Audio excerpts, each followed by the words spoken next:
آج نویں ذی الحجہ ہے جس کو یوم عرفہ کہا جاتا ہے۔ آج کے دن قرآن عظیم کی سب سے آخری آیت نازل ہوئی۔ قرآن آج مکمل ہو چکا تھا۔ اللہ کے نبی صلی اللہ تعالی علیہ وسلم آخری حج فرما رہے تھے جس کو حجۃ الوداع کہا جاتا ہے۔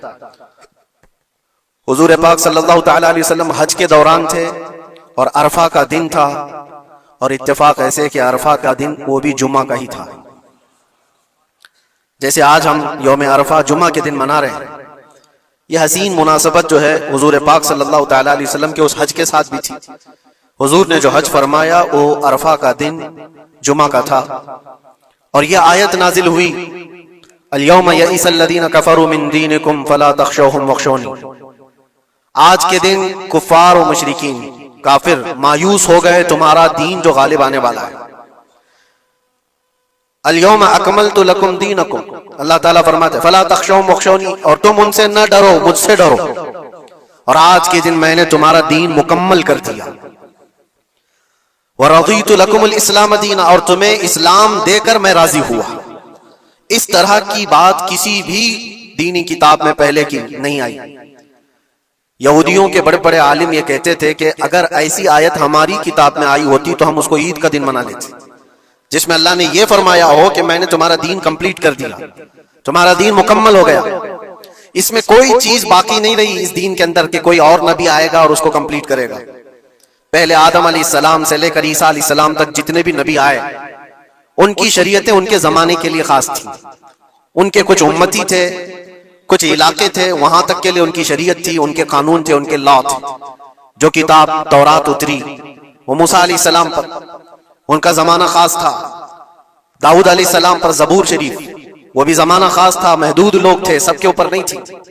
عیسیٰ علیہ السلام پر انجیل اتری جس کو بائبل کہتے ہیں، یہ ان کے زمانے کے لیے خاص تھی، ایک علاقے کے لیے بھی خاص رہی۔ جہاں جہاں تک وہ لوگوں کا اس کا پیغام پہنچتا رہا ان لوگوں کے لیے تھی۔ لیکن محمد رسول اللہ صلی اللہ تعالی علیہ وسلم پر جو قرآن اترا، نبی بھی آخری اور کتاب بھی آخری۔ اس کے بعد کتاب تو کیا کوئی آیت بھی قیامت تک نہیں آنے والی، کسی پر کوئی آیت نہیں آنے والی۔ یہ کتاب مکمل ہوئی، لیکن قرآن پاک کے اترنے کا بھی جو انداز ہے وہ ڈائریکٹ حضور پاک صلی اللہ تعالی علیہ وسلم پر پوری کتاب نہیں اتاری گئی۔ تقریباً 23 سال لگے۔ کبھی ایک آیت آتی، کبھی 2 آیتیں، کبھی 5 آیتیں۔ موقع کے اعتبار سے حضرت جبرائیل علیہ السلام قرآن کی آیتیں لے کر اترتے تھے اور حضور پاک صلی اللہ علیہ وسلم کو سناتے تھے، جس کو کہتے ہیں وحی اترنا، وحی کا اترنا۔ یہ قرآن پاک کے نازل ہونے کا جو پروسیس ہے وہ 23 سال لگ گئے، 23 ایئرز۔ اور 23 سال کے بعد قرآن کمپلیٹ ہوا۔ جب حضور پاک صلی اللہ علیہ وسلم کی عمر مبارکہ 40 سال کی تھی، اس وقت قرآن اترنا شروع ہوا۔ جب آپ کی عمر مبارکہ 63 سال کی ہوئی تو قرآن کمپلیٹ ہوا، اور کمپلیٹ کس دن ہوا؟ یوم عرفہ جمعہ کے دن، جو آج کا دن تھا۔ قرآن مکمل ہو گیا، اور آخری آیت یہ نازل ہوئی۔ آخری آیت یہ تھی کہ اللہ فرماتا ہے آج کے دن میں نے تمہارا دین مکمل کر دیا اور اپنی نعمتیں تمام کر دی اور تمہیں اسلام دے کر راضی ہوا۔ ایک بڑی عجیب بات میں آپ کو بتاؤں، یہ عرفہ کا دن جو رسول پاک صلی اللہ علیہ وسلم کے حج کا تھا، روایت میں تقریباً 1,20,000 کے قریب صحابہ حضور کے ساتھ حج کر رہے تھے۔ ایک بہت بڑا مجمع، اس زمانے میں 1,20,000 لوگوں کا جمع ہونا۔ حضور پاک صلی اللہ تعالی علیہ وسلم کے ساتھ ہر جگہ ہر علاقے کے لوگ شامل ہوئے اور صحابہ وہاں پر موجود تھے، اور حضور نے ایک دستور عطا کیا، ایک قانون عطا کیا جو آپ کا آخری خطبہ ہے، وہ پوری دنیا کے لیے مشعل راہ ہے۔ حضور نے جو اپنا آخری خطبہ دیا تھا حجۃ الوداع کا، جس میں زندگی گزارنے کے ایسے اصول جو اس سے پہلے کسی نے دیے نہیں تھے، وہ سب کے لیے فٹ بیٹھتے ہیں آج بھی۔ حضور نے فرمایا تھا عورتوں کے حقوق پر، بچوں کے حقوق پر، بوڑھوں کے ساتھ معاملات پر، غلاموں کے ساتھ سلوک پر، سود کی حرمت پر، بہت ساری یہ تمام چیزوں کا مجموعہ ایک خطبہ تھا حضور کا آخری خطبہ۔ جب حضور نے یہ خطبہ دیا اور ساری باتیں بیان کی تو صحابہ تو خوش تھے اس آیت کے اترنے کے بعد کہ کمپلیٹ ہو گیا قرآن، ہمارا دین مکمل ہو گیا آج۔ ایسا نہیں کہ ابھی اور کوئی حکم آنے والا ہے، جو آنا تھا ہو گیا۔ تو صحابہ خوش تھے، لیکن حضرت ابوبکر صدیق رضی اللہ تعالیٰ عنہ رو رہے تھے۔ ایک کنارے پر آپ جا کر کے رو رہے تھے۔ صحابہ نے آپ سے پوچھا کہ آج تو ہمارا دین کمپلیٹ ہوا، مکمل ہوا، اور قرآن مکمل ہوا ہے، تو آپ کو رونے کی وجہ کیا ہے؟ کیا ضرورت ہے؟ آپ نے فرمایا دین تو مکمل ہوا، قرآن بھی کمپلیٹ ہوا، لیکن اس کے بیک گراؤنڈ میں تم یہ کیوں نہیں سوچتے کہ اب حضور پاک کی زندگی کا بھی جو مقصد تھا وہ مکمل ہو گیا، اب حضور ہمارے ساتھ نہیں رہیں گے۔ شاید حضور پاک صلی اللہ تعالی علیہ وسلم اس کے بعد زیادہ ہمارے درمیان نہ رہیں، کیونکہ وہ اللہ کے رسول تھے۔ رسول اپنا پیغام پہنچانے کے بعد پھر اپنے رب کے پاس چلا جاتا ہے۔ یہ بہت گہری سوچ تھی صدیق اکبر رضی اللہ تعالیٰ عنہ کی، اور ہوا بھی یہ کہ اس حج کے بعد حضور صلی اللہ تعالیٰ علیہ وسلم واپس مدینہ تشریف لے گئے، اور صرف 2 مہینے کے بعد حضور پاک کا وصال ہوا۔ اپنے حج کے بعد نبی پاک صلی اللہ تعالیٰ علیہ وسلم 2 مہینے تک مدینہ میں رہے، اس کے بعد آپ رحلت فرما گئے۔ آج بتانا یہ ہے کہ یہ دن ایسا ہے عرفہ کا جو ہیبت طاری کرتا ہے۔ قرآن کہتا ہے الیوم یئس الذین کفروا من دینکم، آج کے دن کفار تمہارے دین سے مایوس ہو گئے کہ کچھ نہیں بگاڑ پائیں گے اس دین کا، جو کرنا تھا سب کر کے دیکھ لیں۔ آج کے دور میں آپ سوچتے ہوں گے کہ میرے دین کا فیوچر کیا ہے، دین اسلام کی حفاظت کیسے ہو سکتی ہے؟ کوئی فکر کی بات نہیں۔ قرآن پاک 1400 سال پہلے یہ بیان کر رہا ہے کافر مایوس ہو چکے، کچھ نہیں کر سکیں گے، کچھ نہیں کر سکیں گے، تمہارے دین سے مایوس ہو گئے۔ اور پھر رب تعالیٰ اس کے فوراً بات فرماتا فلا تخشوہم واخشونی، تم ان سے مت ڈرا کرو، مجھ سے ڈرو۔ اللہ اس دین کا حافظ اور ناصر و مددگار ہے۔ ہم جیسے بہت آئیں گے جائیں گے، اور دین کو نقصان پہنچانے کی کوشش کرنے والے بھی بہت سے آئیں گے اور جائیں گے، مگر یہ اللہ کا چراغ ہے، پھونکوں سے نہیں بجھایا جا سکتا، اس کی روشنی کبھی ختم نہیں ہوگی۔ اللہ تعالیٰ اس کا حافظ ہے، ناصر ہے۔ عرفہ کا دن ہیبت طاری کرنے والا کیوں ہے؟ وہ ایک میدان ہے۔ سنو حدیث پاک، اللہ کے نبی صلی اللہ تعالیٰ علیہ وسلم کیا فرماتے ہیں؟ عن جابر رضی اللہ تعالیٰ عنہ قال قال رسول اللہ صلی اللہ علیہ وسلم ما من یوم افضل عند اللہ من یوم عرفہ ينزل الله إلى السماء الدنيا فيباهي بأهل الأرض أهل السماء فيقول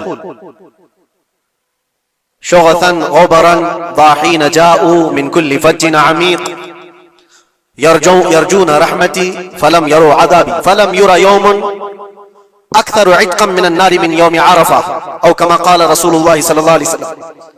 حضرت جابر رضی اللہ تعالیٰ عنہ فرماتے، حضور صلی اللہ علیہ وسلم فرماتے ہیں عرفہ کے دن سے زیادہ افضل کوئی دن اللہ کے نزدیک میں نے نہیں دیکھا، آج کے دن سے زیادہ افضل دن دیکھا نہیں۔ اللہ تبارک و تعالی آسمان والوں کو بتا کر کے زمین والوں پر فخر فرماتا ہے۔ یہ زمین والے کون ہیں؟ ہم لوگ۔ زمین والوں کو دکھا کر اللہ تبارک و تعالی فخر فرماتا ہے ملائکہ کے سامنے، اور یوں ارشاد فرماتا ہے یہ دیکھو بکھرے بالوں سے پراگندہ چہرے کے ساتھ تھکان میں چور، سورج کی تمازت اور چلچلاتی دھوپ کو سہتے ہوئے میرے دربار میں کھڑے۔ اے ملائکہ یہ چاہتے کیا ہے؟ دیکھو یہ سب کے سب پکار رہے ہیں لبیک اللہم لبیک، اے اللہ میں حاضر ہوں، اے اللہ میں حاضر ہوں۔ رب تعالیٰ فخر کرتے ہوئے ارشاد فرماتا ہے وہ میری رحمت کی امید میں آئے ہوئے اور وہ میرا عذاب نہیں دیکھ رہے، لیکن اے ملائکہ میں نے ان کی اس حاضری کو قبول کیا اور ان کو ایسا پاک کر دیا جیسے وہ آج ہی اپنے ماں کے پیٹ سے پیدا ہو۔ اور حضور فرماتے ہیں فلم یرا یوم اکثر عتقا من النار یوم یوم عرفہ، آج کے دن سے زیادہ جہنم سے آزاد ہونے والا دن میں نے دیکھا نہیں۔ حضور فرماتے ہیں آج سے زیادہ۔ اور ایک بات ہو سکتا ہے آپ کی بھی ذہن میں یہ بات، یہ عرفہ کا میدان مکہ مکرمہ میں پہلے ہزاروں کی تعداد میں لوگ ہوتے تھے، اب لاکھوں کی تعداد میں، لاکھوں کی تعداد میں لوگ وہاں پر موجود ہیں اور سب کی بخشش کا اعلان ہو رہا ہے۔ یہ پورے دنیا والے جو ہم لوگ دور ہیں جو جا نہ سکے، ان کا کیا ہے؟ ایک صحابی رسول نے حضور صلی اللہ علیہ وسلم سے یہ سوال کری کہ اللہ کے نبی یہ بتائیں یہ جو آپ نے فضیلت بیان کی ہے کہ عرفہ کے دن جس کے سینے میں رائی کے دانے کے برابر ایمان ہو اور وہ اللہ سے بخشش طلب کرے تو اللہ اس کو معاف کرتا ہے، اللہ تعالیٰ اس کی بخشش فرما ہی دیتا ہے۔ یہ جو فضیلت آپ نے بیان فرمائی عرفات کے میدان میں موجود سارے لوگوں کے لیے ہے یا پھر دنیا بھر میں موجود مسلمانوں کے لیے؟ اس صحابی رسول نے یہ سوال ہمارے جانب سے کر لیا ہوگا۔ اللہ کے نبی صلی اللہ علیہ وسلم نے فرمایا نہیں، دنیا کے کسی کونے میں مسلمان ہو اگر وہ رب تعالیٰ سے آج کے دن مغفرت طلب کرے تو اللہ تعالیٰ اس کو حاجیوں کے ساتھ ہی بخشش فرما دیتا ہے۔ حاجیوں کے ساتھ جو عرفہ کے دن وہاں پر ہوں گے اللہ تبارک و تعالیٰ ان کی بھی بخشش فرما دیتا ہے۔ آج کے دن کی یہ فضیلت ہے میرے عزیز۔ کئی حدیثیں موجود ہیں. حضور پاک صلی اللہ تعالی علیہ وسلم سے ایک صحابی نے پوچھا یا رسول اللہ صلی اللہ علیہ وسلم عرفہ کے دن کے متعلق کچھ فرمائیں. تو آپ نے فرمایا یکفر السنۃ التي قبلها وما بعدها. یہ آج کا دن جو موجود ہے فرماتے ہیں آج سے پہلے والا ایک سال اور آنے والا بعد کا ایک سال یہ سارے گناہوں کے کفارے کا ایک دن ہوتا ہے. ایک دن یہ سارے پچھلے ایک سال اگلے ایک سال. لیکن یہ سب چیزوں میں شرط ہے اس کا ایمان, اس کا یقین. اللہ کی ذات پر اس کا ایمان اور یقین کیسا ہے اللہ تعالیٰ اس کے ساتھ ویسا ہی سلوک فرماتا ہے. لوگ اس کو ہلکے میں لیں تو پھر وہ ہلکے میں ہی رہ جاتا ہے, اور اگر اس کی عظمت اس کے دل پر ہے تو یقیناً وہ عظمت کیا بھی جاتا ہے. آج کے دن کے سلسلے میں یہ بات میں عرض کرنا چاہوں گا کہ میں ہمارے دین اسلام سے زیادہ کامل یا اس سے زیادہ غالب کوئی دین ہو ہی نہیں سکتا. اس کو اللہ تبارک و تعالیٰ نے ایسا کامل فرمایا, ماں کے پیٹ سے لے کر کے قبر میں جانے تک انسان کے ہر مسئلے کا حل دین اسلام میں بیان کیا گیا ہے. قرآن پاک اللہ تعالیٰ فرماتا ہے کہ ہم نے ہر چیز کا بیان اس میں واضح طور پر کر دیا ہے. وَلَا رَطْبٍ وَلَا يَابِسٍ إِلَّا فِي كِتَابٍ مُبِينٍ. کوئی خشک چیز یا کوئی تر چیز ایسی چھوٹ ہے ہی نہیں جو قرآن میں بیان نہ کی گئی. ہر چیز رب تبارک و تعالیٰ نے وضاحت کے ساتھ بیان فرمایا. اور رب تعالیٰ نے یہ بھی فرمایا کہ ہم نے اے محبوب ہر چیز کا واضح بیان آپ پر اتارا ہے. ساری چیزیں جو کمپلیٹ ہیں ہمارے دین کے اندر. لوگوں کو ایسا لگتا ہے کہ دین اس میں کچا ہے اس میں کچا ہے, جو غیر مسلموں کی طرف سے اعتراضات ہیں. میں چیلنج کے ساتھ کہتا ہوں, میں ایک چھوٹا سا قرآن کا طالب علم, میں ایک چھوٹا سا خادم ہوں, لیکن آج کے زمانے میں جس کو قرآن پاک کے انکمپلیٹ ہونے پر یا پھر دین اسلام میں کسی شوشے کے باقی رہنے پر سوال ہو وہ ہم سے بات کر سکتا ہے. انشاءاللہ الذی شافی و وافی جواب دیا جا سکتا ہے رب تعالیٰ کے فضل سے. اس لیے کہ ہمیں پتا ہے ہمارا علم کم ہو سکتا ہے لیکن رب کا وعدہ اور رب کا فرمان غلط نہیں ہو سکتا. رب نے جو فرمایا اس دین کو کمپلیٹ کر دیا گیا تو دین مکمل ہے. دین مکمل ہے. کس کے حقوق پر بات نہیں کیا اسلام نے, کس کے حقوق پر. دنیا آج اپنا اپنا دین اپنا اپنا ریلیجن لے کر بیٹھتی ہے. میں بتاؤں اسلام پر اعتراضات کرنے سے پہلے ذرا حقوق نسواں ویمن رائٹس کے بارے میں بات کرو. بہت ساری تنظیمیں بات کرتی ہیں آج عورتوں کے حقوق کے بارے میں, لیکن وہ اپنے گریبان میں کبھی جھانکتے نہیں. یہ وہ دنیا ہے جہاں عورتوں کے ساتھ سلوک کیا تھا پتہ ہے. رومن امپائر جو دنیا کا سب سے بڑا ایک نظام چلانے والی حکومت تھی. رومن امپائر, پرشین امپائر نام سنا ہوگا آپ نے. اور یونانی حکومتیں تھی. یونانی حکومتوں کے درمیان عورتوں کے سلسلے میں ایک کانفرنس کی گئی تھی کہ ان کو انسان سمجھا جائے کہ نہیں سمجھا جائے. عورتوں کو جب بازاروں میں لایا جاتا تھا تو 5 زنجیریں ان کے جسم پر ڈال کر لاتے تھے, 2 ہاتھوں میں 2 پیروں میں اور 1 گلے میں. یہ 5 زنجیروں کے ساتھ مرد عورت کو ہانکتا ہوا بازار میں لاتا تھا. عورت کا یہ مقام تھا دنیا کے پاس, اور وہ 5 زنجیروں کو کاٹ کر کے اسلام نے عورت کا زیور بنا دیا. عورتوں کے حقوق پر بات کرنے والی بہت ساری تنظیمیں ذرا تاریخ پڑھ کر کے دیکھو. دور کیوں جائیں, جس ملک میں ہم جی رہے ہیں یہاں ستی کی رسم ہوا کرتی تھی. یعنی کسی کا پتی مر گیا ہو تو عورت کو جینے کا حق نہیں تھا, بلکہ ستی ایک ایسی رسم تھی. ایسے ایک رسم کا نام ہے کہ شوہر کے انتقال کے بعد زندہ عورت کو بھی جلا دیا جاتا تھا. عورت کو بھی جل جانا تھا. چند دنوں کے بعد پھر ماحول تبدیل ہوا تو اس میں تھوڑا سا اپ گریڈ کیا ہوا تھا معاملہ کہ اب جلایا نہیں جائے گا لیکن اس کو معاشرے سے دور جنگلوں میں چھوڑ دیا جائے گا. عورت زندہ تو رہے گی لیکن معاشرے میں نہیں رہے گی. بیوہ عورت کے لیے معاملات تھے. بیوہ عورت کو اپشگن سمجھا جاتا تھا. وہ آج بھی بہت سارے جاہلوں کے درمیان موجود ہے یہ رسم. کوئی بیوہ عورت آئی تو لوگ یہ سمجھنے لگتے ہیں کہ گھر میں اپشگن ہو جائے گا. یہ سارے معاملات عورتوں کے حقوق کے سلسلے میں کس نے ختم کیا ہے؟ یہ سارے رسم و رواجات. اور یہودیوں کے ہاں کیا تھا, عیسائیوں کے ہاں کیا تھا؟ ان کے ہاں یہ تھا کہ عورت اگر ناپاکی کے دن میں آ جائے, جو اس کے منتھلی پیریڈز کے دن ہوتے ہیں, تو عورتوں کو استبل میں رکھا جاتا تھا جہاں گھوڑے باندھے جاتے تھے, جہاں جانور ہوتے تھے. ان کا برتن الگ, ان کا گلاس الگ, ان کا چمچ الگ, ان کے کھانے کی چیزیں الگ ہو جاتی تھی. یا عورتوں کے ساتھ معاملات یہود کیا کرتے تھے, یہودی کرتے تھے. آج پوری دنیا میں یہ اعتراضات اٹھائے جاتے ہیں کہ اسلام عورتوں کو 4 دیواری کے اندر رکھتا ہے. ظالموں, تمہیں پتہ نہیں یہ اسلام ہی ہے جس نے جنت کو عورت کے قدموں کے نیچے رکھا. الجنت تحت اقدام الامہات, میرے آقا نے فرمایا ہے لوگوں تمہاری جنت تمہارے ماں کے قدموں کے نیچے. اس کو بہن کی شکل میں کیا فرمایا اور بیوی کی شکل میں کیا مقام دیا. ذرا پڑھ کر کے تو دیکھو اسلام کو. ایک لقمہ بھی اگر کھلاتے ہو بیوی کو تو صدقے کا ثواب رکھا گیا. بہن کی دعا بھائی کے حق میں ایسے قبول ہوتی ہے جیسے کوئی خانہ کعبہ کے پاس دعا کر رہا ہو. اور بیٹی کی دعا، بیٹی کے لیے کیا فرمایا میرے آقا فرماتے ہیں جس نے اپنی ایک بیٹی کی پرورش کی اور اس کو صحیح جگہ پر شادی کر کے دیا، میرے آقا فرماتے ہیں اس پر میری شفاعت واجب ہے، اس پر جنت ہے۔ یہ عورتوں کے حقوق اسلام نے دیے، کہاں سے اٹھا کر کہاں رکھ دیا۔ اور جو بیواؤں کے ساتھ سلوک تھا، بیوہ کو اب شگن مانا جاتا تھا، ایک دو نہیں 10 بیوہ عورتوں سے میرے آقا نے نکاح فرمایا۔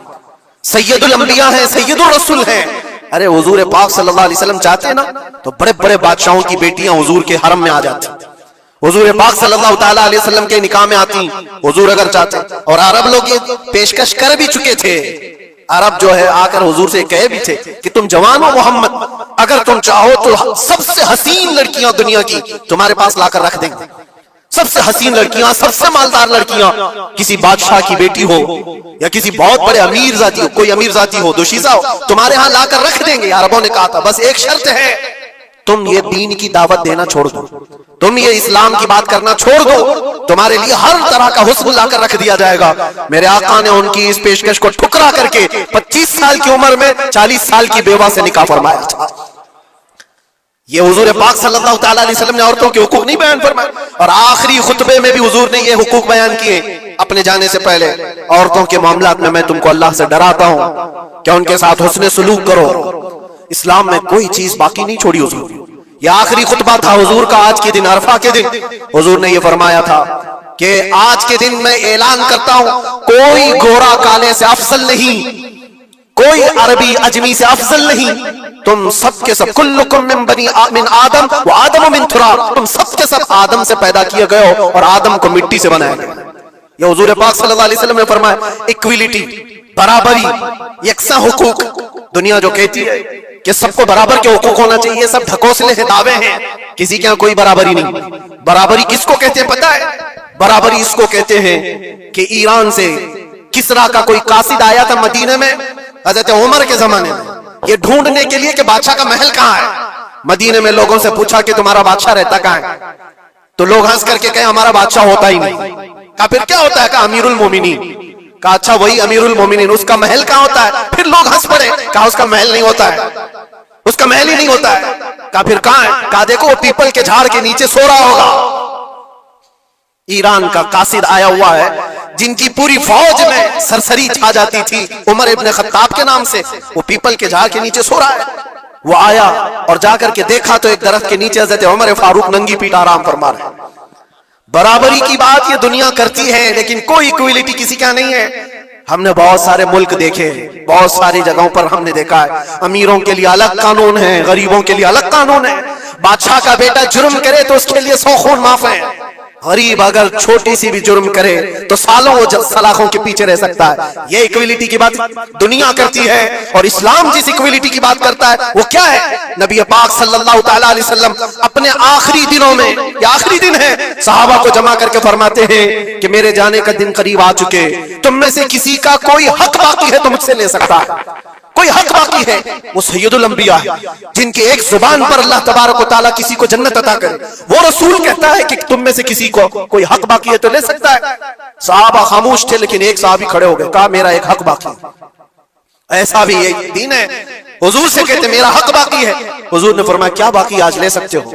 انہوں نے کہا پیسہ نہیں، دولت نہیں۔ ایک بار یاد ہے جنگ میں جانے کے وقت آپ صفیں درست کر رہے تھے، صفیں درست کرتے ہوئے میں تھوڑا صف سے آگے آ گیا تھا اور آپ کے ہاتھ میں چھڑی تھی اور آپ نے مجھے چھڑی سے مارا تھا اور میں آج وہ بدلہ لینا چاہتا ہوں۔ اللہ اکبر، رونگٹے کھڑے ہو جاتے ہیں سن کر۔ انہوں نے جیسے ہی کہا صحابہ کی گردنیں تن گئی۔ کہا کون ہے جو سید الانبیاء سے بدلے کی بات کرتا ہے؟ حضرت عمر تلوار نکالتے، حضور نے فرمایا خاموش عمر، یہ اسلام ہے، یہ اسلام ہے، اندر رکھو۔ اور صحابی سے کہا اجازت ہے تم بدلہ لے سکتے ہو۔ حضور پاک صلی اللہ تعالیٰ علیہ وسلم کھڑے ہو گئے، وہ صحابی آگے آئے اور کہا کہ میں بدلہ اس صورت میں لوں گا کہ جس وقت آپ نے مجھے مارا تھا اس وقت میرے بدن پر کوئی کپڑا نہیں تھا، میں صرف لنگی پہنا ہوا تھا، تہبند تھی، اوپر کا جسم میرا کھلا ہوا تھا، میرے جسم پر کوئی لباس نہیں تھا، اوپر صرف تہبند پہنا ہوا تھا۔ میں چاہتا ہوں کہ آپ بھی صرف تہبند پر ہو، آپ کا جبہ نکال دیجیے۔ آپ حضور پاک صلی اللہ علیہ وسلم نے کوئی تاخیر نہیں فرمائی، فوراً اپنا جبہ اتار دیا۔ صحابہ دیکھ کر کے حیرت زدہ تھے، سب کے جسموں پر کپ کپی تھی، یہ کون بندہ ہے محبوب خدا کی بارگاہ میں اس طرح کی بات کرتا ہے؟ اللہ تبارک و تعالیٰ جس کے لیے حکم فرمائے، جبرائیل جس کے قدموں کا بوسہ لے، آج وہ سید الانبیاء کے سامنے بدلے کی بات کر رہے، سب حیرت زدہ تھے، لیکن فرمان تھا مصطفیٰ کا، کسی نے کچھ نہیں کہا۔ حضور نے جبہ اٹھا دیا، وہ صحابی بڑھ کر کے آئے، پیچھے کی طرف آئے، اور حضور پاک کے دو کندھوں کے بیچ میں جو مہر نبوت تھی اس کو چوم کر کے بوسے لینے لگے اور کہا فزت برب الکعبہ، رب کعبہ کی قسم میں اپنی مراد کو پہنچ گیا۔ کہا بس یہ بدلہ لینا تھا کہ حضور پاک صلی اللہ علیہ وسلم کے دونوں کندھوں کے بیچ میں مہر نبوت تھی جو سورج سے زیادہ چمکتی تھی۔ وہ صحابی کہتے ہیں مہینوں سے سالوں سے مجھے اس کا انتظار تھا کہ ایک بار مہر نبوت دیکھ لوں، میں نے یہ راستہ اختیار کیا صرف مہر نبوت کو چومنے کی۔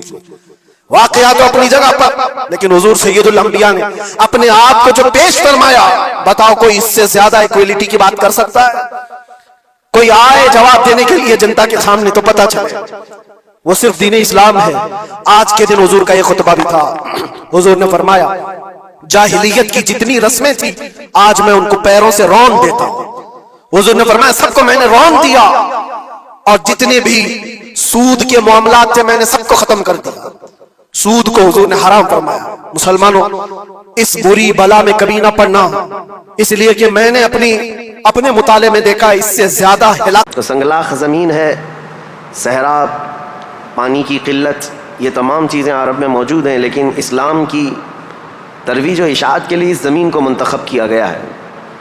پہلی بات تو اگر میں اس تاریخ کی ابتدا کے لیے کہوں تو ظاہر سی بات ہے، کل ہم نے عرض کیا اسلام آدم علیہ السلام سے چلا، لیکن عرب کی سرزمین پر یہ دین ابراہیمی کے نام سے آیا۔ سب سے پہلے سیدنا ابراہیم خلیل اللہ علیہ الصلوۃ والتسلیم، اس وقت اللہ تبارک و تعالیٰ نے آپ کو مبعوث فرمایا جب دنیا میں کفر و شرک اور گمراہی و ضلالت پھیل چکی تھی، لوگوں میں کثرت سے اپنی عبادت کروانے کا رواج ہو چکا تھا۔ جیسے کہ نمرود کا زمانہ تھا، وہ طاقت و قوت کے بل بوتے اپنی عبادت کرنے پر لوگوں کو مجبور کرتا۔ اس دور میں سیدنا ابراہیم علیہ السلام تشریف لائے عراق بابل کے شہر میں، عراق کا ایک شہر بابل میں، اور وہاں سے آپ نے نور ہدایت کو منور کیا، ایک خدائے واحد کی عبادت کی طرف لوگوں کو بلایا۔ آپ کی آبادی دشمن ہوئی، خاندان دشمن ہوا، بادشاہ دشمن ہوا، بدلے میں آپ کو آگ میں جھونک دیا گیا۔ آپ وہاں سے نکل کر مصر چلے گئے، مصر کی سرزمین کو آپ نے اپنا جائے قیام بنایا، وہیں پر رہنے لگے۔ آپ کی شادی حضرت سارہ سے ہوئی، اولاد نہیں تھی برسوں تک۔ پھر حضرت ابراہیم علیہ الصلوۃ والتسلیم کی مخالفت میں بہت سارے لوگ تھے، حکمران تھے، بادشاہ تھے۔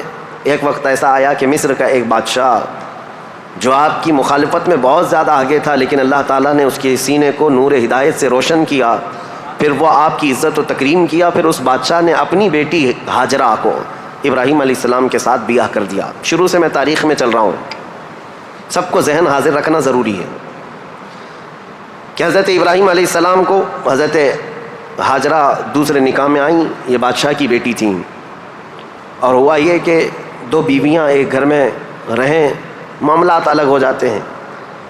تو جب معاملات بدلنے لگ گئے تو حضرت ہاجرہ کے گھر میں ایک بیٹا پیدا ہوا جو حضرت اسماعیل علیہ السلام ہے۔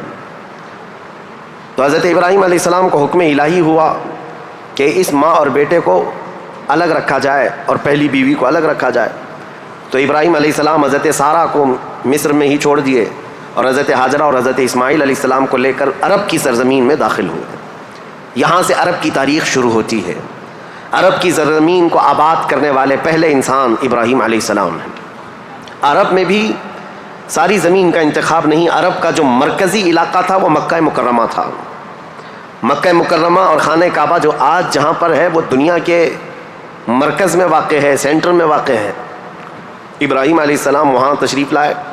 اس وقت کوئی آبادی نہیں تھی، کسی کا گھر نہیں تھا، کوئی مکان نہیں۔ خانہ کعبہ پرانی شکل میں جو فرشتوں کا بنایا ہوا، آدم علیہ السلام کا بنایا ہوا، نوح علیہ السلام کا بنایا ہوا مٹی کی شکل میں موجود تھا۔ ابراہیم علیہ السلام وہاں پر اپنی بیوی اور اپنے بیٹے کو ایک چھوٹا سا گھر بنا کر دے دیتے ہیں، بغیر چھت کا مکان تھا۔ پھر اس کے بعد وہ وہاں سے چلے گئے، پھر دوبارہ آتے رہے جاتے رہے۔ اسماعیل علیہ السلام کی عمر جب سن بلوغت کو پہنچی تو تو ابراہیم علیہ السلام کو حکم ہوا کہ اس خانہ کعبہ کی تعمیر کی جائے. تو ابراہیم علیہ السلام نے اپنے بیٹے حضرت اسماعیل علیہ السلام کے ساتھ مل کر کے خانہ کعبہ کی تعمیر کی. آپ کو بانی کعبہ بھی کہا جاتا ہے. دو ہی باپ اور بیٹے نے مل کر پورے خانہ کعبہ کی تعمیر کی. اس کی دیواریں اونچی کی جس کا ذکر قرآن پاک میں بھی موجود ہے. اس ایک پتھر پر کھڑے ہو کر کے آپ تعمیر کرتے تھے جس کو آج مقام ابراہیم کہا جاتا ہے. پتھر جیسے جیسے دیواریں بلند ہو جاتا, جب آپ کے اترنے کا وقت ہوتا پتھر نیچے ہو جاتا. جب تعمیر مکمل ہو گئی خانہ کعبہ کی تو پھر ابراہیم علیہ السلام نے دعا کی کہ اللہ اس آبادی کو ہری بھری کر دے, شاد و آباد کر دے, اور یہاں رہنے والوں کو ہر قسم کے پھل اور میوہ جات سے تو ان کو رزق عطا فرما. آپ کی دعا قبول ہوئی. جو بے آباد علاقہ تھا, اب سنیں تاریخ کہاں سے شروع ہو رہی ہے. بے آباد علاقہ, کوئی آبادی نہیں تھی. ایک قبیلہ آیا جو تجارت کے لیے کہیں کا سفر کر رہا تھا. چونکہ وہاں پر زمزم کا کنواں بھی تھا.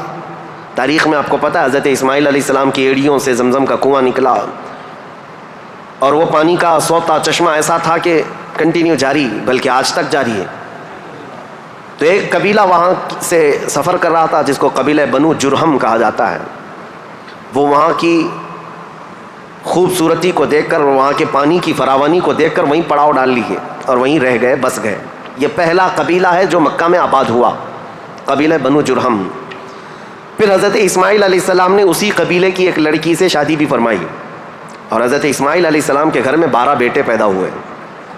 آپ کی اولاد اب بڑھتی گئی. عرب سرزمین میں سب سے پہلی یہ نسل ہے, عرب کو آباد کرنے والی پہلی نسل اسماعیل علیہ السلام کی ہے. قبیلہ بنو جرہم کے ساتھ آپ آباد ہوئے مکہ مکرمہ میں. اب ان کی نسل اتنی بڑھتی گئی کہ اسماعیل علیہ السلام کے بیٹے تھے نابت.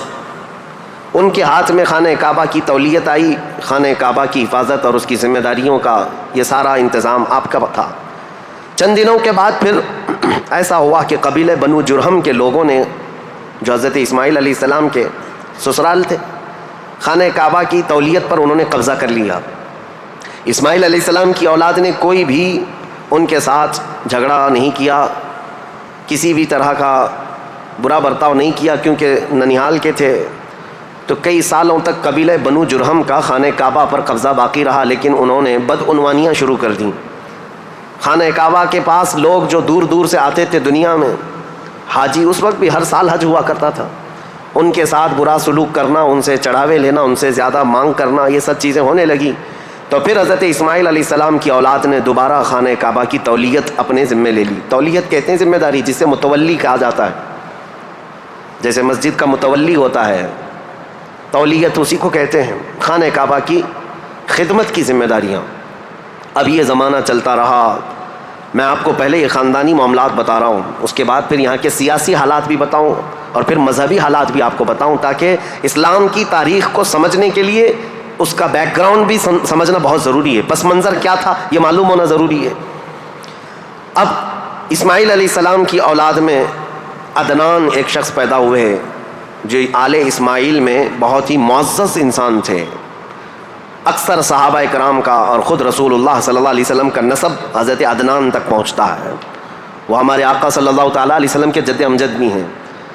عدنان نے مکہ مکرمہ کی ذمہ داریاں سنبھالی, اور اس کے بعد اب آبادی اتنی بڑھ گئی کہ ان لوگوں کو تجارت کے لیے اور اپنے معیشت کے لیے, اپنے معاش کے لیے دور دور جانا پڑا, مکہ چھوڑ کر کے باہر جانا پڑا. آبادی بڑھتی چلی گئی مکہ مکرمہ کی. اور اس کے بعد زمانے کے صبح شام گردش لیل و نہار جس کو کہتے ہیں, آتے گئے ایسے کہ آل اسماعیل علیہ السلام کی اولاد کا قبضہ یا ان کی خدمت کا معاملہ خانہ کعبہ پر ڈھیلا پڑتا چلا گیا.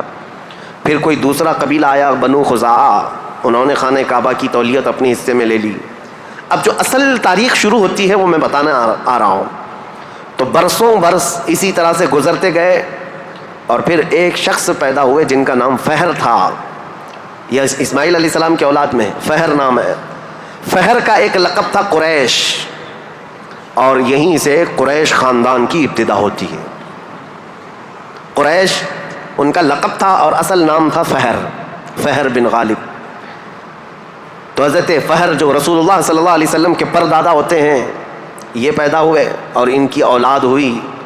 اور اس کے بعد اب قریش خاندان کی ابتدا ہوئی، لیکن جگہ جگہ یہ لوگ منتشر ہو گئے، کچھ مکہ میں رہے، کچھ باہر رہے، لیکن خانہ کعبہ کی تولیت کی اور وہاں کا سارا قبضہ جو ہے بنو خزاعہ قبیلے کے ہاتھ میں تھا۔ پھر زمانہ بدلتا ہوا یہاں تک پہنچا کہ اسماعیل علیہ السلام کی اولاد میں یعنی قریش خاندان میں ایک شخص پیدا ہوئے جن کا نام قصی تھا۔ یہ تاریخ کے بہت اہم آدمی ہیں، بہت اہم ترین شخصیت ہے قصی۔ ساری سیاست عرب کی وہیں جا کر ختم ہوتی ہے۔ قصی ایک کلاب کے بیٹے تھے، لیکن ایسا ہوا کہ باپ کا انتقال جلدی ہو گیا۔ جو بیٹے پیدا ہوئے ہیں وہ دو بیٹے تھے، ایک عبد الدار اور ایک عبد مناف۔ قصی نے اپنی ساری ذمہ داریاں، اپنی جانشینی عبد مناف کو دے دیا۔ عبد مناف یہ بہت ہی پاکیزہ اخلاق کے انسان تھے اور لوگوں میں بہت ہی معزز تھے، مکرم تھے۔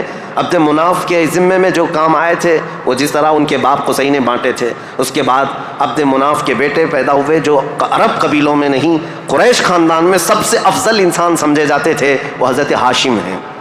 ہاشم، ان کا لقب ہاشم اس لیے تھا کہ یہ اتنے فیاض تھے، اتنے سخی تھے کہ اپنا مال کا اکثر حصہ پورا حاجیوں کو کھلانے میں تقسیم کرتے تھے۔ ایک بار عرب میں قحط پڑ گیا تھا، لوگ بھوکے تھے اور لوگوں کے پاس مال و دولت کی کمی بہت زیادہ آ گئی، تو حضرت ہاشم نے سال بھر روٹیوں کے ٹکڑے کر کے ان کو شوربے میں ڈبو کر لوگوں کو پیٹ بھر کر کھلاتے تھے، اس لیے آپ کا لقب ہاشم ہوا۔ ہاشم اس ذمہ داری کو اس طرح سے سنبھالتے ہیں کہ خانہ کعبہ کی تولیت وغیرہ عبد الدار کے پاس تھی۔ سقایہ رفادہ، جس کو میں ابھی نام دے کر کے جو منسٹریاں بتایا کہ یہ الگ الگ قبیلوں کے ذمے تھی، تو عبد الدار جو ایک ان کے پردادا کے ہی خاندان میں لوگ تھے، انہوں نے بدعنوانیاں شروع کی تھیں، ٹیکس لگایا، حاجیوں سے پیسہ لیا۔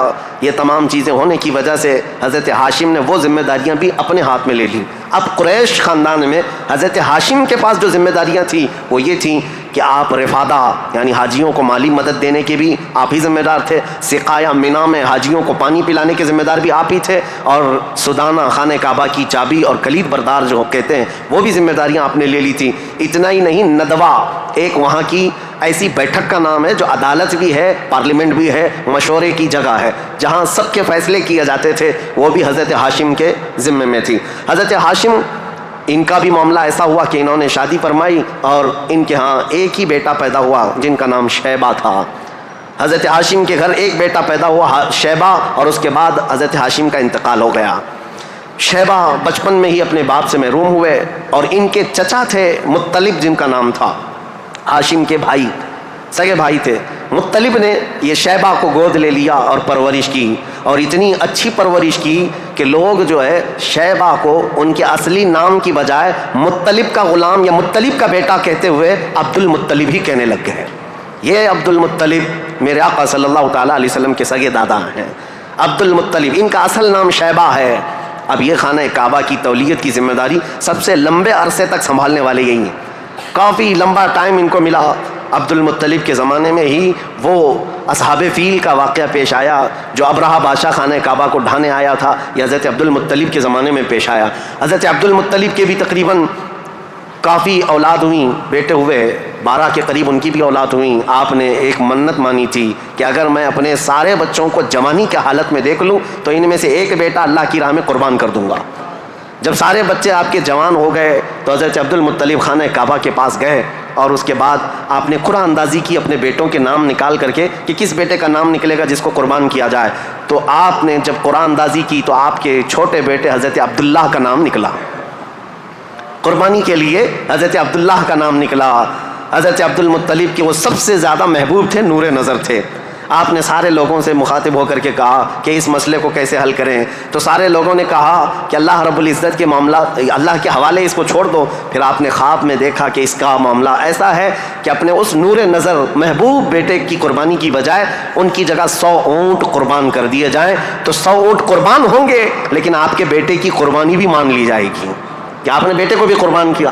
آپ نے حضرت عبداللہ کی جگہ پر 100 اونٹ قربان کیے۔ اسی لیے تو میرے آقا صلی اللہ علیہ وسلم نے ایک حدیث میں فرمایا ہے، انا ابن الذبیحین، اے لوگوں میں 2 ذبیحوں کا بیٹا ہوں، ایک ذبیح اسماعیل علیہ السلام ہے، دوسرے ذبیح میرے باپ عبداللہ ہیں۔ یہ رسول اللہ صلی اللہ علیہ وسلم نے فرمایا کہ اب یہ حضرت شیبہ عبد المطلب، حضرت عبد المطلب جو خانہ کعبہ کی تولیت کو سنبھالتے رہے، یہ تاریخ یہاں تک آئی۔ آل اسماعیل ہیں، یہ اسماعیل علیہ السلام کی اولاد. تاریخ کو میں نے شروع کیا تھا حضرت ابراہیم علیہ السلام سے، پھر اب حضرت عبد المطلب رضی اللہ تعالیٰ عنہ خانہ کعبہ کی تولیت سنبھالتے رہے، اور اس کے بعد اپنے سارے بیٹوں کی شادیاں کیں. ان میں اپنے چھوٹے بیٹے حضرت عبداللہ کی شادی آپ نے، کہ ایک قبیلہ جو مدینہ طیبہ میں آباد تھا وہب بن عبد مناف کا، ان کی بیٹی حضرت آمنہ سے کی، جو سب سے معزز قبیلے کی خاتون تھیں، پاکیزہ تھیں، طیبہ تھیں، طاہرہ تھیں.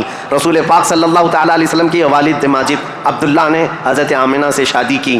یہ شادی بھی بڑی مشہور شادی ہوئی، کیونکہ حضرت عبداللہ کو کئی عورتیں دیکھتی تھیں اور شادی کی خواہش رکھتی تھیں. مکہ میں کئی لوگوں نے پیغامات دیے تھے، اور اس کے بعد جب حضرت آمنہ سے انہوں نے شادی کی تو ایک خاتون ہے جو حضرت عبداللہ کی شادی کے لیے بہت کوشش میں لگی تھی. انہوں نے حضرت عبداللہ کو دیکھا اور اس کے بعد کہا، شادی کے بعد تمہاری پیشانی پر کوئی چیز چمکتی تھی وہ اب نظر نہیں آتی ہے، پہلے میں دیکھا کرتی تھی، جس پر میں گرویدہ تھی میرے عزیزوں، وہ چمک اور وہ نور کوئی اور نہیں، میرے مصطفیٰ کا نور نبوت تھا، جو آدم علیہ السلام سے چلتا ہوا آیا ہے اور ان کے باپ حضرت عبداللہ تک آیا. پھر حضرت عبداللہ حضرت آمنہ سے نکاح کر کے رہ رہے تھے، اور تجارت کی غرض سے آپ حضرت عبداللہ ملک شام کی طرف جا رہے تھے. درمیان میں جو یثرب علاقہ تھا، آج کا وہ مدینۃ المنورہ ہے، وہاں حضرت عبداللہ کو کچھ بیماریاں ایسی لگ گئیں، کیونکہ یثرب جو علاقہ ہے اس کو پہلے بیماریوں کا گڑھ کہا جاتا تھا، وہاں جو جاتا بیمار ہو جاتا تھا. اس وقت انہوں نے وہاں کا سفر کیا تھا اور بیماریاں لگ گئی، اور آنے سے پہلے آپ کا انتقال ہو گیا، عبداللہ کا انتقال ہو گیا، حضرت عبداللہ کا. اور پھر چند ماہ گزرے تھے، 6 مہینے کے بعد پورے عالم میں جو ایک عجیب کیفیت طاری تھی. عرب کی یہ تاریخ میں آپ کو بتا رہا ہوں کہ یہاں پر اب حالات کیا تھے. حضرت آمنہ کے گھر رسول پاک صلی اللہ تعالیٰ علیہ وسلم حمل سے ہیں، لیکن اس سے پہلے میں اب پس منظر بتاتا ہوں، بیک گراؤنڈ بتاتا ہوں، دنیا میں کیا چل رہا تھا اس وقت، حالات کیسے تھے. اس کو میں ڈیوائڈ کر کے اگر بتاؤں، سیاسی حالات اور مذہبی حالات. سیاسی حالات میں یعنی پالیٹکس کے اعتبار سے دیکھا جائے تو حکومت اور تسلط، قبضہ زیادہ کس کا تھا؟ اس دور میں سب سے بڑی 2 حکومتیں تھیں، ایک پرشین امپائر اور ایک رومن امپائر.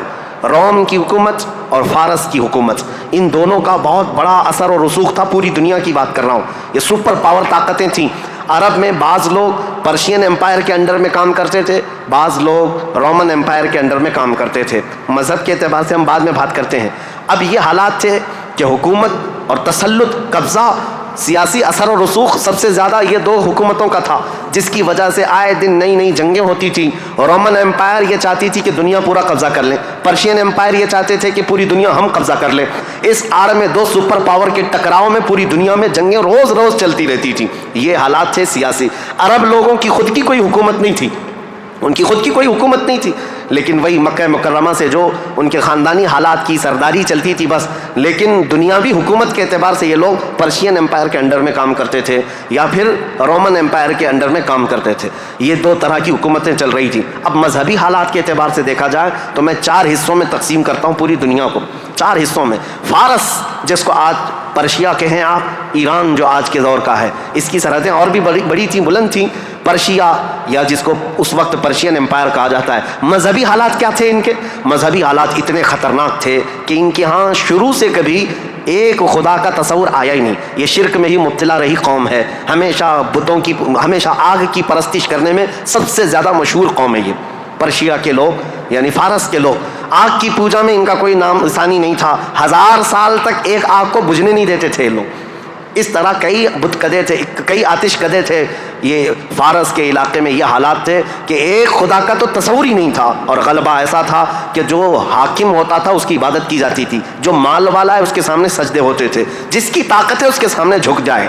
یہ حالات پرشیا کے تھے. اور روما کے حالات کیا تھے؟ جو رومن امپائر ہے روم، یہاں پر عیسائی زیادہ طور پر آباد، اس زمانے میں بھی تھے، پہلے سے بھی، کیونکہ عیسیٰ علیہ السلام کے بعد ان کے حواریوں کے ذریعے سے جو دین پھیلا وہ روما میں زیادہ تھا، جو آج کا اٹلی ہے، یونان ہے اور جورجیا وغیرہ کے علاقے، آج یہ سب رومن امپائر کے انڈر میں تھے اور یہاں عیسائی زیادہ تھے. لیکن ایسے عیسائی کہ اصل عیسائی دین کو انہوں نے مسخ کر دیا تھا، ختم کر دیا تھا. جو دین الہی تھا، اللہ کا دین تھا، عیسیٰ علیہ السلام جو لائے تھے، اس کو انہوں نے اتنا خلط ملط کر دیا تھا کہ عیسیٰ علیہ السلام کے جگہ جگہ مجسمے، اسٹیچو بنائے ہوئے تھے.